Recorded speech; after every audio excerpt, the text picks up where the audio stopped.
Buenas tardes con todos. Nos encontramos nuevamente en nuestro espacio de entrevistas de nuestro medio digital Plural.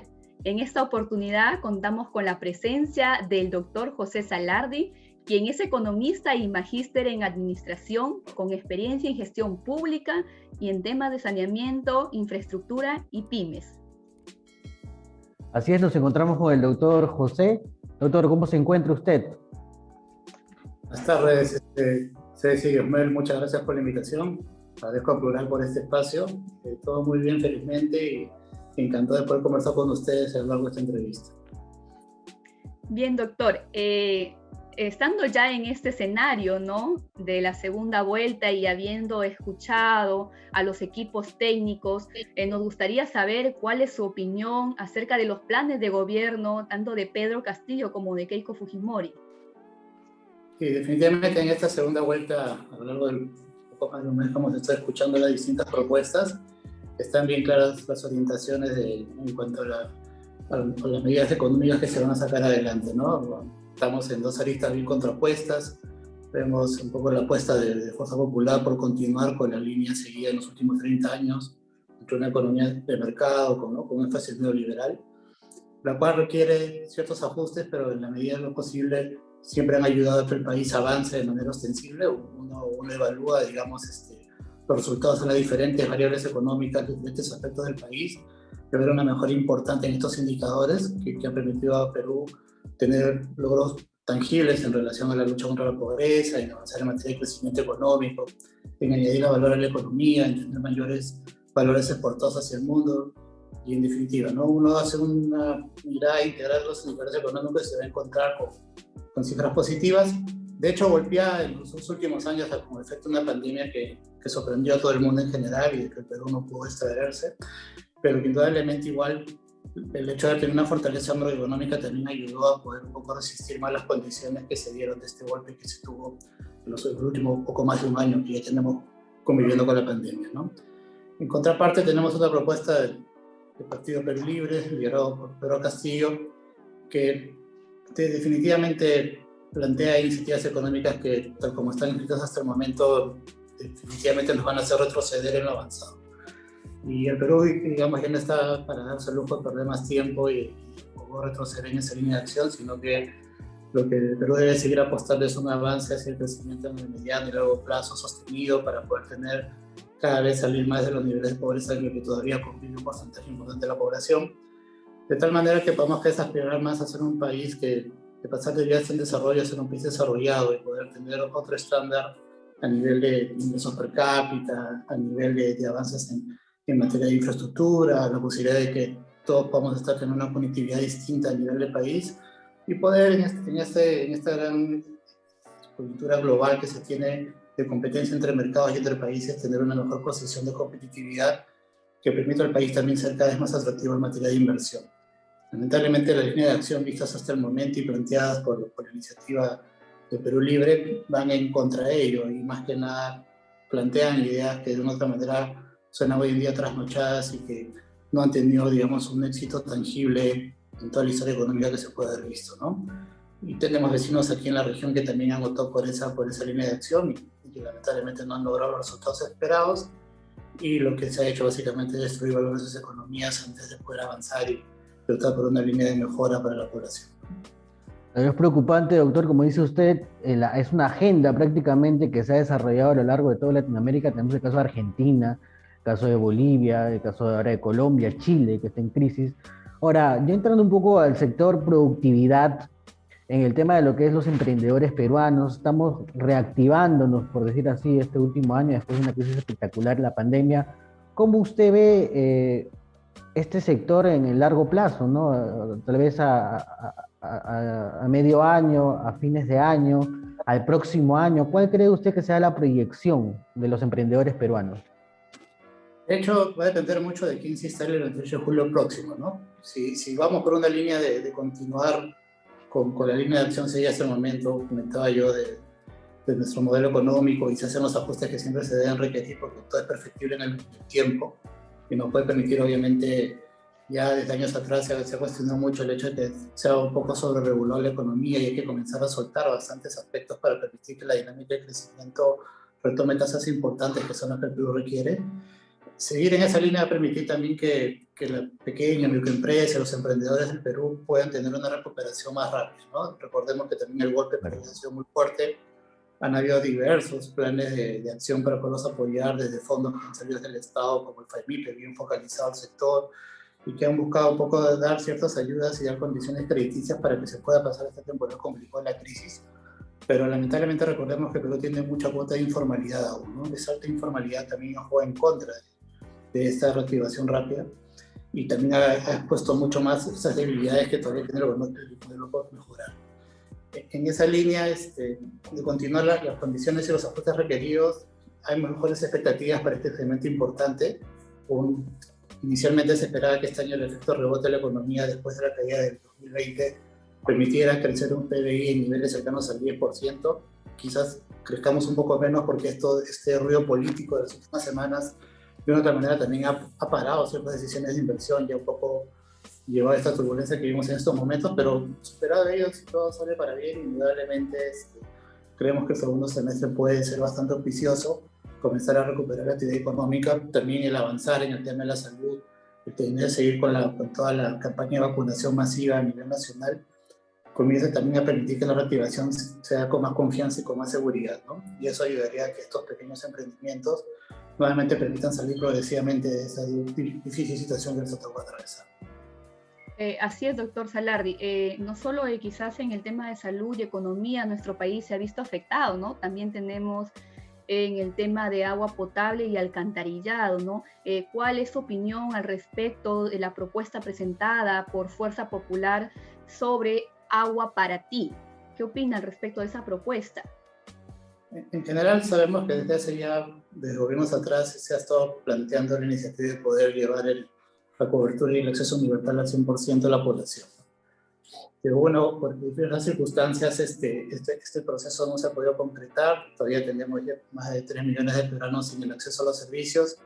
Este último quinquenio incluso empezó con mucho optimismo, pero lamentablemente, bueno, que tengamos pues más de 8 ministros rotando en el cargo del Ministerio de Vivienda, los cambios sucesivos y la crisis política tampoco dio sostenibilidad, ¿no? Por más que al inicio se planteó una nueva ley de saneamiento, unas reformas audaces interesantes que permitían un poco apostar a que se podría avanzar de manera importante en el cierre de la brecha. Incluso en el plan de saneamiento en ese entonces se calculó que la brecha que se tenía en infraestructura superaba los $15.000 millones. Sé que hoy en día se está haciendo un recálculo al respecto y lo más probable es que esa brecha haya crecido un poco más, de tal manera que todavía nos marca una agenda muy similar a la de 2016 y que tiene que afrontarse de manera frontal de cara a los próximos 5 años.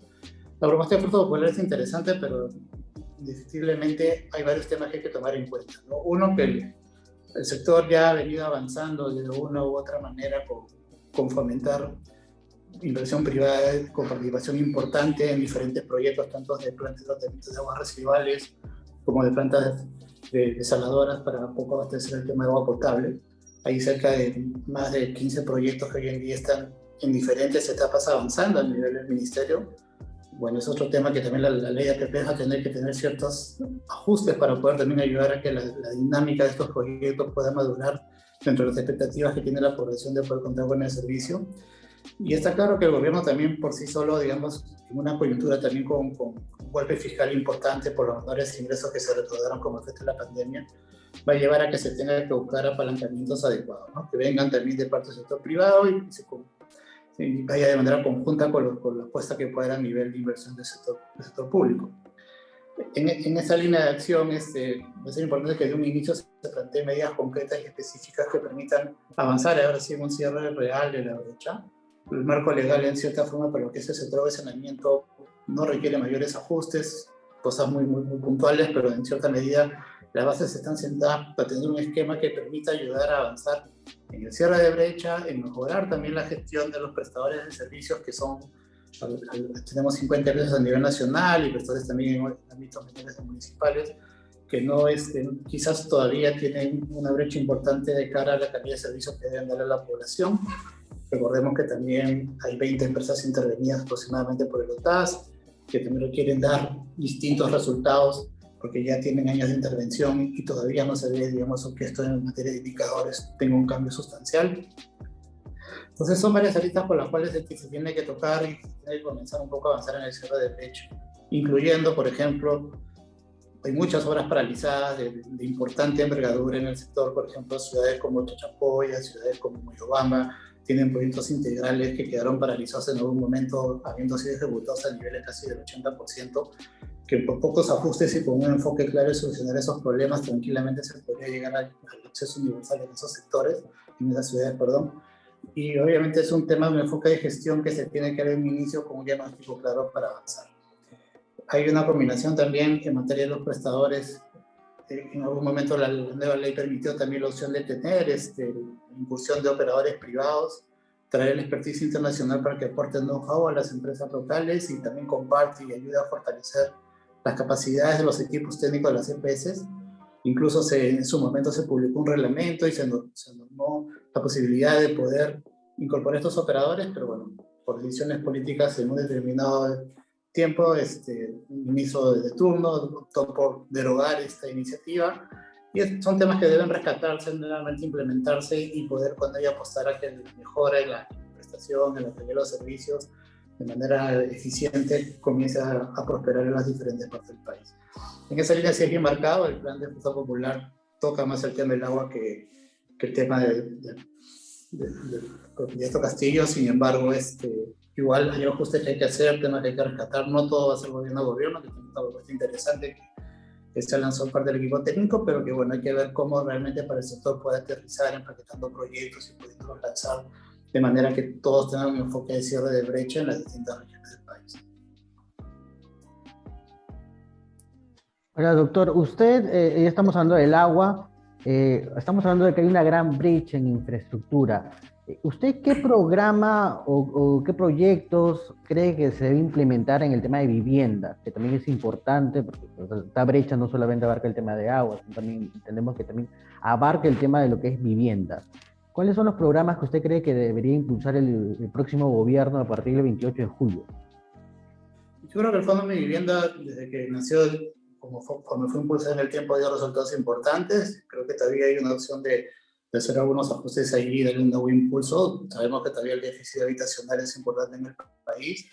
Sin duda, en algunos momentos se lanzaron algunos productos nuevos que venían a ser innovadores, pero finalmente no pegaron en el mercado. Yo creo que esa cartera tendría que limpiarse y realmente focalizar aquellos que pueden dar resultados en un trabajo conjunto y armónico, tanto del sector, digamos, el vincular el tema inmobiliario. Hay varias organizaciones que se fueron esto de la mano por el ministerio que pueden dar una mirada importante a ello. Y otro punto interesante que no se exploraron mucho en vivienda es el tema del tratar por la modalidad de proyectos en activos. En Perú, a nivel del Estado en sí en particular, vía SBN, que es una entidad que está adscrita al ministerio, tiene muchos, digamos, terrenos ya mapeados a nivel nacional en propiedad del Estado.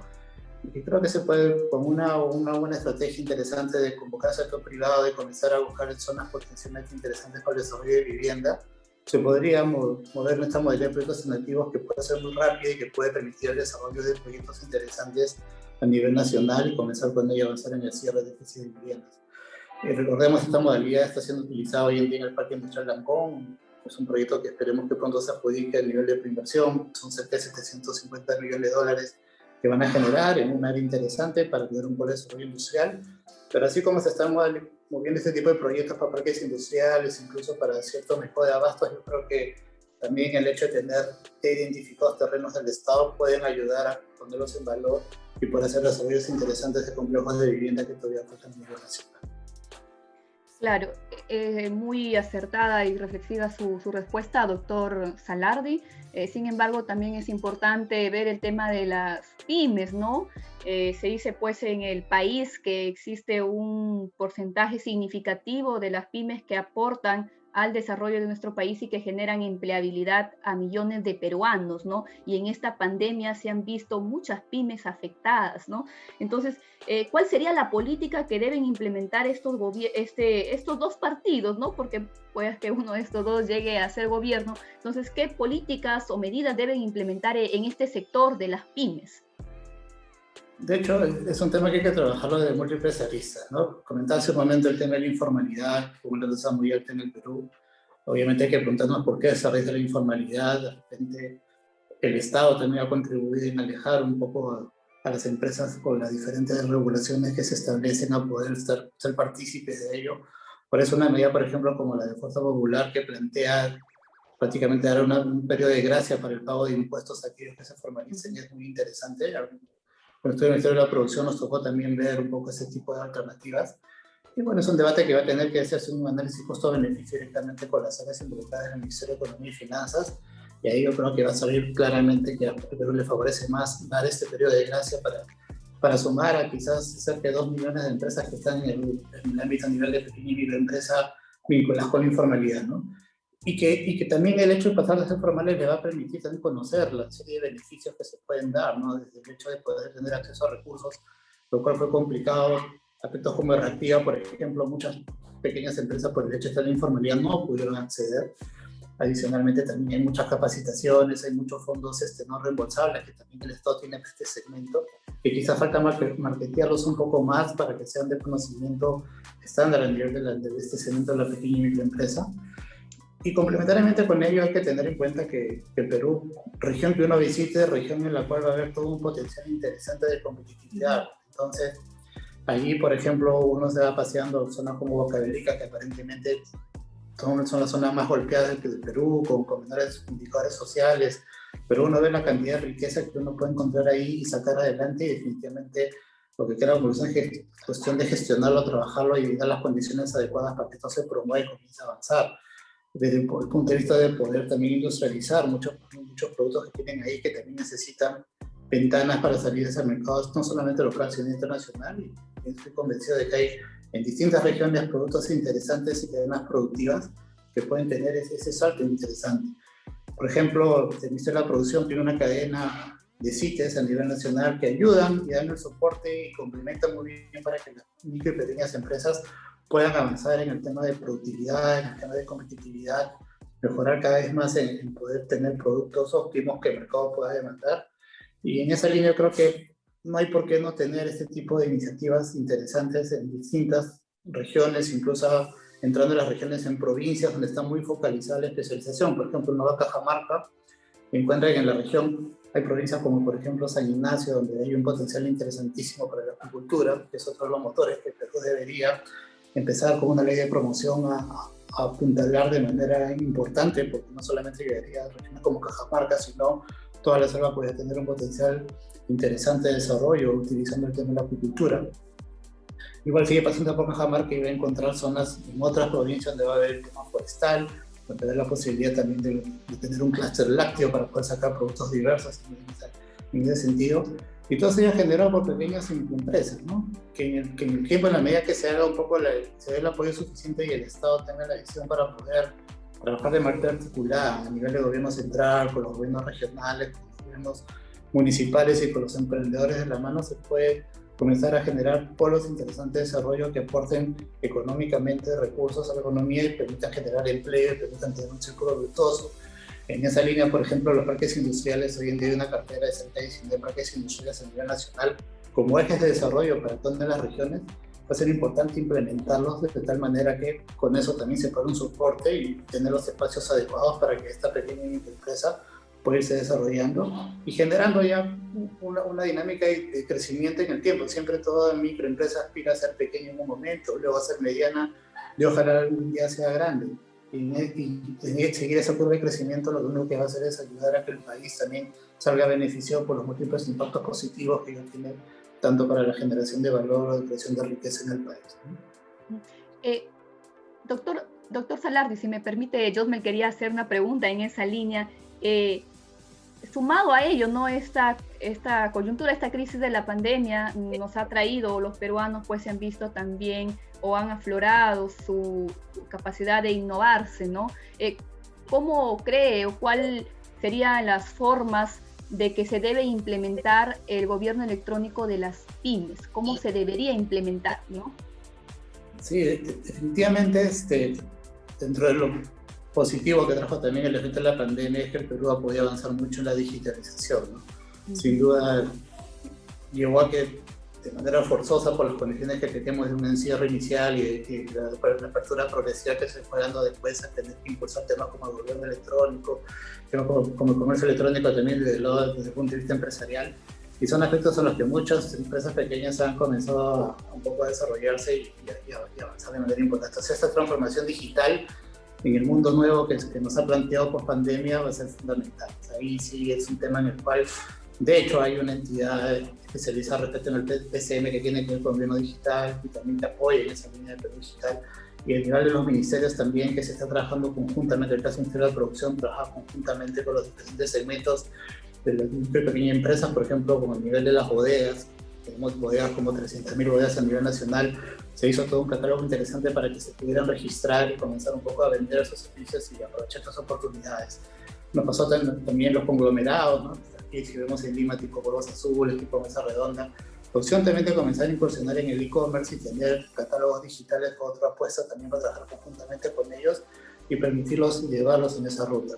Pero sí tiene que haber un trabajo muy fuerte de asistencia técnica en este momento para ir fortaleciendo capacidades, donde el Estado tiene que trabajar muy de la mano con estos segmentos. Es cierto que hay algunas pymes que ya por su naturaleza han avanzado mucho en esto, pero hay otras que sí necesitan todo el soporte técnico para poder desarrollar. Igual hay fondos que tienen diferentes entidades que permiten un poco financiar a costo no reembolsable temas como la innovación y que van a ayudar mucho a que esta transformación digital que tanto requiere el país, también para cortar brechas, porque el tema digital también es un tema de brechas que hay que irlo cerrando. Obviamente también para que esto funcione bien es importante tener pues, el acceso a internet a nivel nacional, opciones como la de poder implementar en un momento, tener un poco de opciones como el satélite para cerrar las brechas a nivel de las zonas donde es difícil tener el acceso por medio de la red de banda ancha y demás. Van a ser medidas que se tienen que implementar si queremos que todo el país en general tenga esta conectividad y pueda aprovechar la tecnología que le permita también ganar conceptos básicos como la productividad, ¿no? Y competitividad, que son aspectos que no se deben dejar de lado para poder obviamente tener esta posibilidad de que los negocios salgan adelante sin mayor inconveniente. Ahora, doctor, en su experiencia en el tema de filmes y producción, hemos hablado me parece interesantísimo el tema de descentralización, ¿no? El tema de emprendimiento. Vamos a tocar un tema importante, el tema de los jóvenes. Sabemos que los jóvenes salen de las universidades, tienen muchas ideas, salen en conocimiento técnico también. ¿Cómo podríamos aplicarlo en un tema de masificación, de emprendimientos, de startups que están tan de moda? ¿Cómo podríamos generar una propuesta, un programa? ¿Cómo se puede masificar estas ideas de los jóvenes para que no se queden en el aire? Pues en Cajamarca, Raíz, esto es muy importante también la visión que puedan tener los líderes a nivel regional, ¿no? Por ejemplo, Cajamarca, como el liderazgo del gobernador, conjuntamente con el ministerio se trabajó el tema de lanzar el primer sitio digital a nivel nacional, ¿no? Que articulaba de manera muy interesante no solo el tema del gobierno regional con el apoyo del ministerio, sino complementariamente también los emprendedores y la academia. Fue integrada en este ecosistema interesante para desarrollar, digamos, todas las bondades de generación de aplicativos, de poder un poco ir en líneas de negocios en todos los emprendimientos nuevos que parten mucho los jóvenes que están más conectados, digamos, con esta tecnología en sí. Y ahí Cajamarca ya están dando pasos importantes, ¿no? Incluso había hace poco visto algunos seminarios para fomentar las startups, para poder tener incluso a las fintech, que son estas empresas que permiten dar el financiamiento y arriesgan en este tipo de negocios. Y yo creo que ese modelo tranquilamente puede ser replicable en las diferentes regiones del país y se comienza a generar un círculo virtuoso importante. Obviamente es clave el liderazgo del ministerio para que articule todas estas partes integrantes y pueda hacer ese trabajo coordinado y desarrollar. Ya se lanzó un sitio digital, ya tuvo parte de nacimiento y hay un modelo que está implementado ya de meses atrás, que obviamente como todo aspecto es perfectible, pero puede ser tranquilamente replicado en las demás regiones y con eso se le da también un punto de desarrollo interesante de conveniente que los jóvenes tengan otras opciones de posibilidad de generación de empleo en corto y mediano plazo en función del desarrollo que puede haber. O sea, países importantes que han avanzado en esta línea, recordemos, en Estados Unidos, todo este boom de empresas que tienen que ver con y que importa talentos de otros países como la India, la China y demás, tiene mucho que ver con el aspecto también vinculado a emprendimientos de jóvenes que salen con nuevas ideas y que van desarrollando distintos apps aplicativos que ayudan en esa línea de acción. Doctor Salardi, en esa línea, hablando del campo de los jóvenes, ¿no? ¿Usted cree que la política nacional de la juventud que existe, que fue aprobada en el 2019, si es que no me equivoco, debería aprovechar el bono demográfico, es decir, esta transición demográfica que existe actualmente, no solo acá en el Perú, sino en Latinoamérica, donde se ve pues que existe una mayor cantidad de población potencialmente activa, ¿no? Considerando estos pues que tienen la capacidad de generar productividad y desarrollo al país, ¿no? ¿Qué opinión le merece al respecto esta política nacional de la juventud y el bono demográfico? Sí, totalmente. Son puntos importantísimos de cara, si uno ya mira lo que puede ser el Perú de mediano y largo plazo, ¿no? Indudablemente sabemos, incluso uno ve hoy en día, por ejemplo, estuvo discutiendo semanas atrás de riesgo de que las AFP pudieran desaparecer, ¿no? Y si uno ve la composición también de cuántos afiliados hay en las AFP, de los más de 8 millones, hay un componente importante en edad realmente que podemos considerar jóvenes, que ya están ingresando al sistema, que están aportando y que van confiando un poco en lo que puede ser a largo plazo en esa línea de acción. De hecho, está claro que las sociedades en general, en algunos casos van al envejecimiento, pero todavía, a diferencia de lo que puede ser el viejo continente, todavía está en la línea de una población joven que tiene que aprovechar y que tiene que un poco tener la orientación adecuada para ver estas iniciativas importantes que, como comentamos, son las que permiten cerrar brechas en general, ¿no? Las brechas son múltiples, la brecha tecnológica es una de ellas, y el mundo camina a pasos agigantados, sigue está inmerso en ello, y Perú tiene que ir aportando esas instancias que hay, y los jóvenes son los llamados a incluir y estar involucrados en todo este tipo de desarrollo, porque son los que tienen más a la mano, digamos, además la misma carrera formativa coyuntural les ayuda a ellos, ¿no? Están conviviendo con ese mundo digital y son creo los que están un poco en esa línea de acción a poder sacar más adelante estos aspectos, ¿no? Ahora, doctor, hemos hablado del tema de los emprendimientos, de descentralización, nos ha contado un poquito del tema de ejemplos de gobiernos regionales, muy buenos de por sí. Ahora, específicamente entrando al tema personal, ¿no? Al tema de la persona como talento. Hablaba usted de que existe acá actualmente en el Perú mucha fuga de talentos, ¿no? En cuanto a productividad, ¿existe algún programa? ¿Usted tiene alguna idea cómo se podría implementar algún proyecto, alguna política para evitar esa fuga de talento de tal vez algún emprendedor peruano que quiera capitalizar acá en su país y no irse al extranjero? Como comentaba, aspectos como los CITES son interesantes porque son bastiones que se van un poco, ya hay como una red de cerca de 50 CITES con diferentes, digamos, con diversidad de especializaciones en función de las potencialidades que hay en cada región. Donde hay agroindustria, habrá un sistema de agricultura social, donde habrá pesca, habrá un pesquero, donde haya agricultura, habrá una acuícola, donde haya el tema forestal igual. Y esos son espacios interesantes que pueden ir incluso a nivel de poder y calzado también. Trujillo es un caso concreto, también uno ve la tecnología que se está implementado, que ayudan a mejorar y perfeccionar. A mí me tocó también en un momento hacer una reunión, recuerdo en Trujillo, cuando se unió el Consejo Regional a nivel de Codemites, y fue interesante porque ahí se vio las escuelas un poco de la escuela tradicional de cómo se venía haciendo el calzado y cómo se estaba un poco, se había desarrollado en las últimas décadas y también con las medidas que ellos planteaban para poder un poco tener la ayuda para ciertos subsidios con aspectos como compras a Mi Perú, para poder tener compras también de calzado, de proveer para los escolares, etcétera. Pero también saltó una voz joven en esa reunión interesante, un empresario, recuerdo, trujillano, muy joven, 23, 24 años, que había venido de una pasantía, que incluso este espacio de Codemita le financió la pasantía, estuvo en Italia, estuvo en una feria italiana, recuerdo, de calzado también, y vino con todos los conceptos pues, de ver la moda y otro tipo de conceptos más del diseño y aspectos importantes que deben valorarse para que, con la calidad que se tiene de experiencia, pueda darse un salto importante y comenzar a mejorar cada vez más la producción local, ¿no? Y él mismo tomó la palabra ahí, y era un mensaje totalmente, uno veía los contrastes en el mensaje, pero muy interesante, y él mismo apuntaba, dice, ¿no? Empresas grandes transnacionales que mandan de repente X millones de pares de zapatos al año, si nosotros le vendiéramos tan solamente, apostáramos primero por un 5% de abastecerlos con productos de calidad, de buen costo y con buena tecnología, indudablemente ya estaríamos prácticamente saliendo de la crisis actual que tendríamos. Entonces ahí sí es un tema de cómo se articulan, cómo estas voces de renovación que van entrando y que van mirando un poco la posibilidad del cambio, pueden articularse de manera adecuada y trabajar de manera conjunta, ¿no? Con aquellos que tienen la experiencia para poder sacar adelante este tipo de industria. Hoy en día dice, bueno, la competencia lamentablemente por los productos que vienen de China, a bajo costo, y no podemos competir, es totalmente complicado, ¿no? Nuestro producto de calidad con cuerda, etcétera. Pero sí podemos hacer la diferenciación, a buscar mercados mucho más especializados que quizás también permiten mayores márgenes y poder tener una especialización distinta, de tal manera que esos productos que hoy en día está claro que no sabemos competir en precio por la calidad del otro calzado que viene y finalmente un poco degradar lo que se estuvo acostumbrado a hacer en materia de calidad, digamos, del producto, se puede girar a buscar con diseño y con especialización, marcar ese esquema. Por ejemplo, a mí me tocó ver un caso muy interesante, los textiles, ¿no? Los textiles también en la pandemia veían la complejidad, ¿sí? Recordemos que incluso en su momento se hubiera posibilidad de aplicar salvaguardas porque ingresaban muchos productos chinos a bajo precio y hay que sacarle la industria estuvo parada y había varias complicaciones al respecto. Eso se dio su análisis, su estudio y bueno, ya los decisores de política actualmente verán si sabía o no va.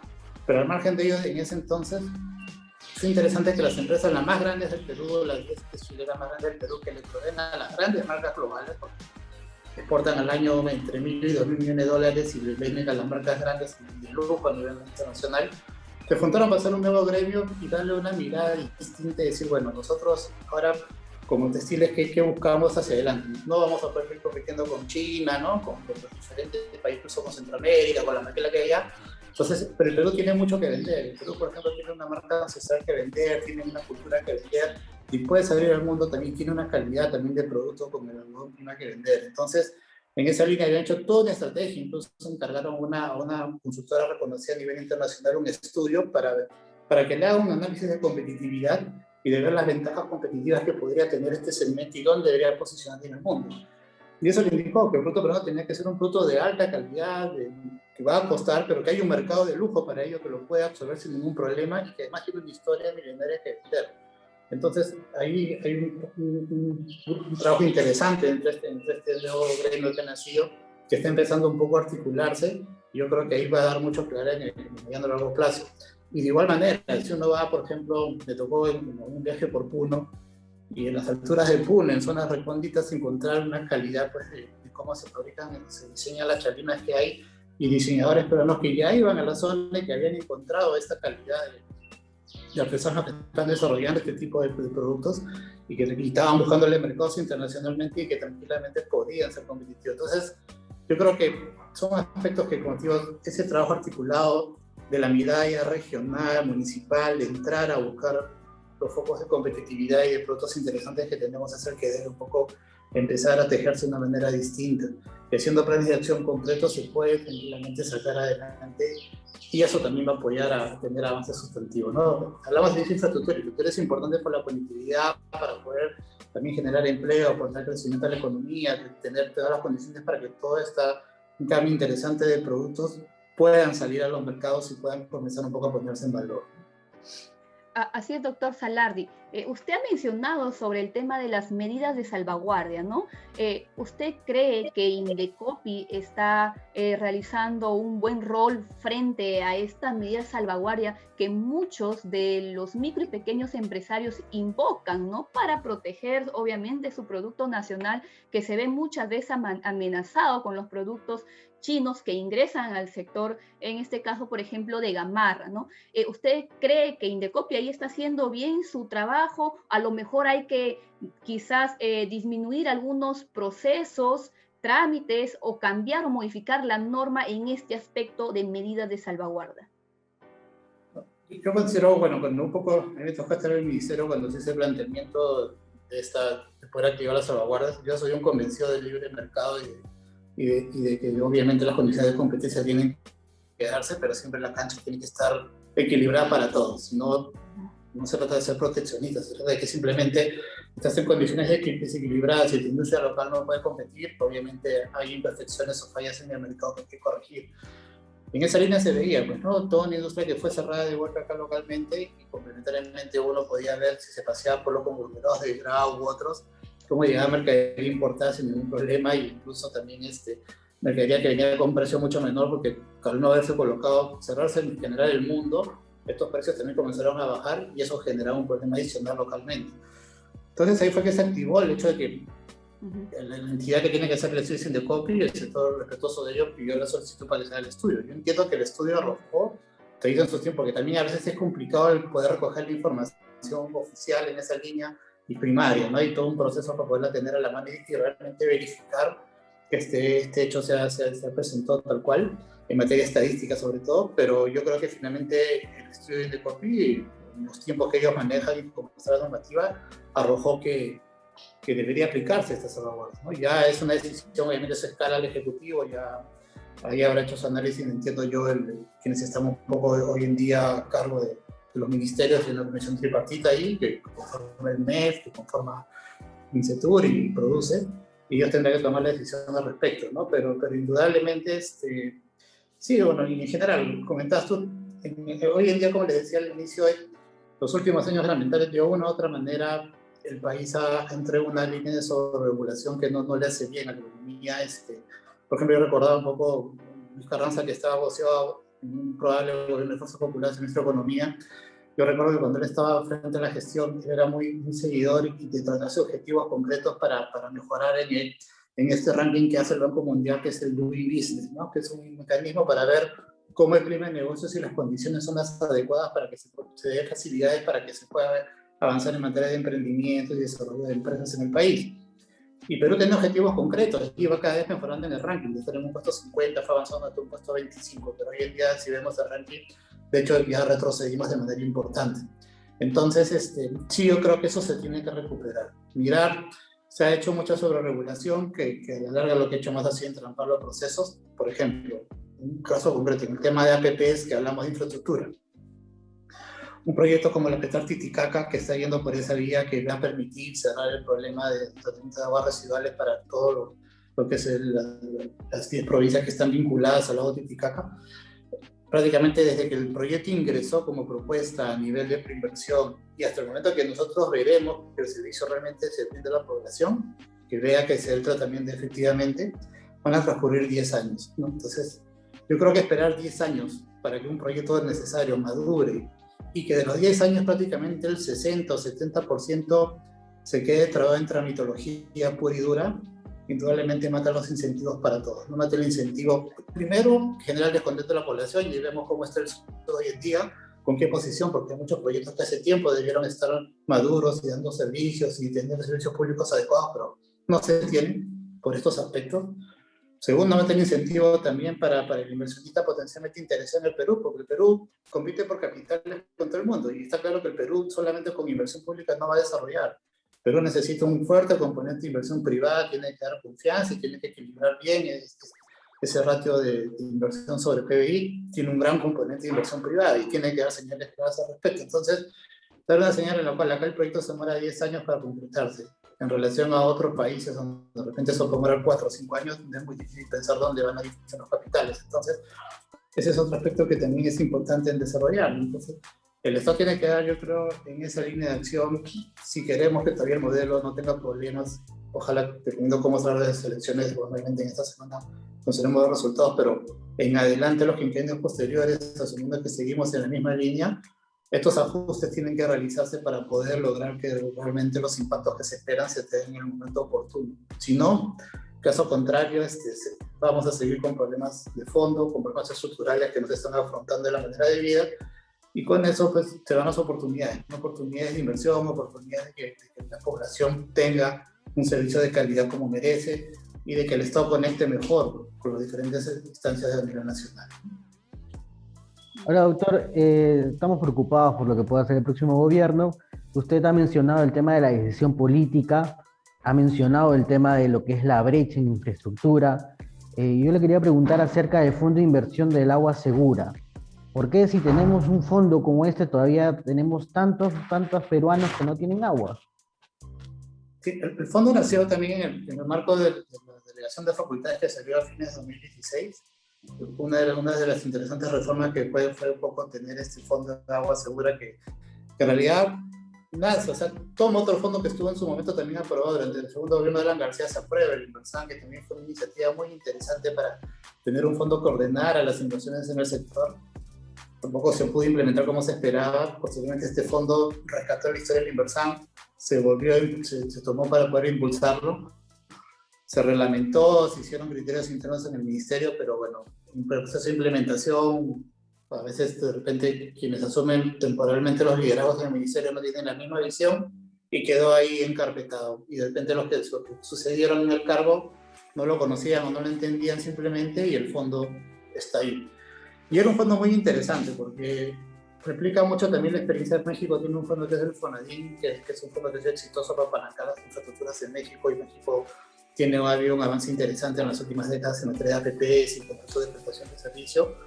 El fondo tenía y tener diferentes fuentes que lo alimenten, pero sobre todo ordenar hoy en día, ¿qué es lo que pasa en el ministerio? ¿Qué es lo que sucede generalmente en ministerios como el de Vivienda, por ejemplo, u otros que tienen muchos recursos que se trasladan a infraestructuras? Uno, cuando viene el cierre del momento de la transferencia, va al ministerio y encuentra colas interminables de alcaldes, de gobernadores, de congresistas, y etcétera, que están ahí un poco por la puja por cuál proyecto va, ¿no? Y a veces los criterios técnicos no son los que prevalecen, ¿no? Y es un tema también que puede prestarse a, lamentablemente, otras interpretaciones, y bueno, ya hay casos reales ahí de corrupción en todo el país, que ya no es un secreto comentarlos, y que mucho tiene que ver con el saneamiento también. Entonces yo creo que este fondo es una opción de poder blindar muy bien ese aspecto, de poder tener criterios técnicos para seleccionar bien los proyectos, de poder identificar, priorizar.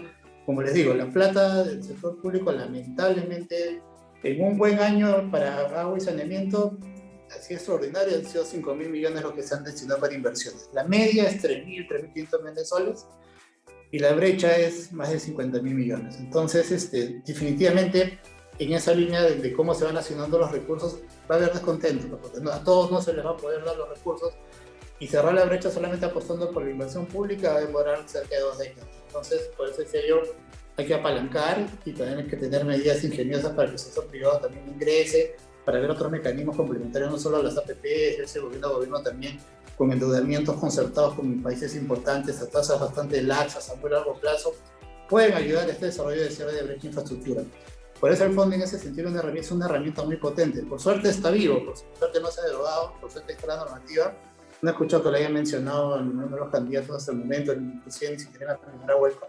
Pero yo creo que es una herramienta que se puede rescatar y automáticamente ir a implementarla, y creo que con eso se ganaría mucho en transparencia del uso y el manejo de los recursos públicos, ¿no? Muchos se está hablando de lucha contra la corrupción. Este tipo de instrumentos pueden ayudar bastante, y no solo en vivienda, también en sectores como transporte, que tiene también un manejo importantísimo de una cartera de inversiones, también puede ser tranquilamente replicado, de tal forma que se puede tener, como les digo, un manejo que ayude, sobre todo cuando los recursos son escasos. La idea es esos recursos escasos invertirlos de manera eficiente, que tengan el impacto que se espera. En las últimas 10, 15 años en el sector de agua y saneamiento se han metido decenas de miles de millones de soles, y el impacto pues ya deberíamos tener la brecha cerrada hace rato. Por diferentes motivos no se ha podido. Uno va a contar las obras paralizadas que hay a nivel nacional, va a encontrar muchas obras que no funcionan como uno esperaba. Un ejemplo simple, en el Perú hay más de 200 plantas de tratamiento de aguas residuales hechas en diferentes regiones, localidades, muchas de ellas con obra pública, y de esas 200, si llegamos a 10 que funcionan de manera óptima y que cumplen los parámetros ambientales, estamos quedando ya más que suficiente como resultado. Entonces eso indica que hay mucho tramo por mejorar en ese sentido, y ya las experiencias deben servir como tales para poder mejorarlas y enmendarlas en una mirada de mediano y largo plazo.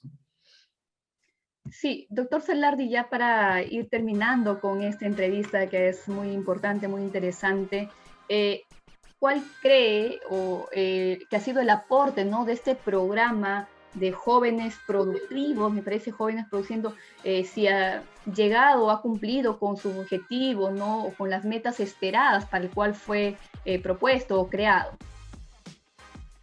No tengo mucha información al respecto, pero lo que sí puedo comentar es que probablemente, si se ha avanzado, ya es importante como todo programa, porque a veces uno puede nacer con metas muy ambiciosas, ¿no?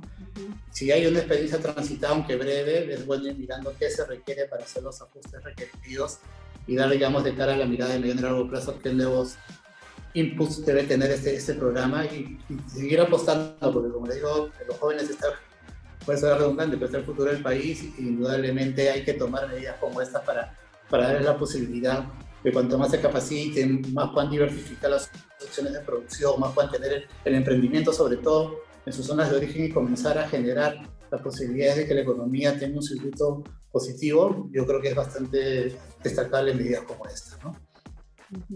Ahora, doctor, hemos hablado de lo que es gobiernos regionales, gobiernos locales, hemos hablado de lo que es jóvenes, del rol que juegan los jóvenes en la innovación, en el tema de la descentralización. ¿Cuál es el rol de la universidad en el sentido de la productividad? Debería ser importante, ¿no? Las universidades en general en el mundo, muchos de los grandes emprendimientos, de las grandes innovaciones nacen de allí, ¿no? Aquí todavía está faltando esa mirada, creo yo. Por ejemplo, hay varias universidades que sí tienen sus centros de innovación, que han ido por esa línea de acción, que van lanzando y apoyando a que los alumnos puedan tener sus laboratorios de emprendimiento y lanzar pequeñas iniciativas, lo cual me parece muy bien. Pero quizás en el tema, el Perú todavía tiene una brecha fuerte en materia de investigación y desarrollo, ¿no? Entonces, que es un poco el cultivo de la innovación. Por ejemplo, países como Israel, como Corea, que son los que más han avanzado y que lideran esto a nivel mundial, tienen tasas de inversión con relación al PIB de 4 o 5%. La verdad tiene el Perú todavía 0.2% y es muy marginal y es muy desarticulado. O sea, si uno ve en el Estado particularmente, va a encontrar programas dispersos por varias entidades que todas van en el tema de innovación. Entonces, un poco en el Ministerio de la Producción lo que se buscó en su momento fue poder implementar una agencia de innovación que creemos es necesaria para que centralicen cierta medida. Todo esto siento porque es como corrientes de moda, ¿no? Viene una moda sobre el tema y todo el mundo lo quiere hacer, pero el hecho de hacerlo también tan desordenado y tan desconectado, el impacto que se va a tener va a ser mucho menor al que se puede tener si hay algo centralizado, bien pensado y que pudiera ayudar a tener las líneas estratégicas adecuadas y lanzar las líneas de acción que permitiría un poco avanzar en esas líneas. O sea, Perú sí tiene que avanzar mucho en la innovación. El Estado tiene que ayudar en ese sentido. Como les digo, hay muchos recursos que se han invertido en los últimos años. Hay programas como Innova y otros que también, PENIPA, por ejemplo, para la acuicultura, que están lanzando recursos permanentemente, como apoyo incluso de cooperación internacional. Pero sí falta, pues, todavía creo que de repente esa evaluación ex post siempre es importante, ¿no? Ver hasta qué punto hemos tenido los resultados esperados, cuánto han añadido esto que se ha invertido, realmente cuánto ha generado en materia de negocios que están también permitiendo no solamente, porque uno puede invertir en un emprendimiento, le dan los recursos, sale, pero de ahí no hacer ese sostenimiento y la empresa se puede salir del mercado muy rápidamente, con lo cual a la postre lamentablemente no se invirtió de la mejor forma. Entonces sí es importante eso, porque conocí un caso, una empresa peruana desarrolló de repente unos relojes brillantes que podían ser digitales para proveer a empresas como, por ejemplo, una marca internacional importante que está en el Perú, que quería desarrollar todo el tema de tener la colección y le pareció un tremendo reloj digital.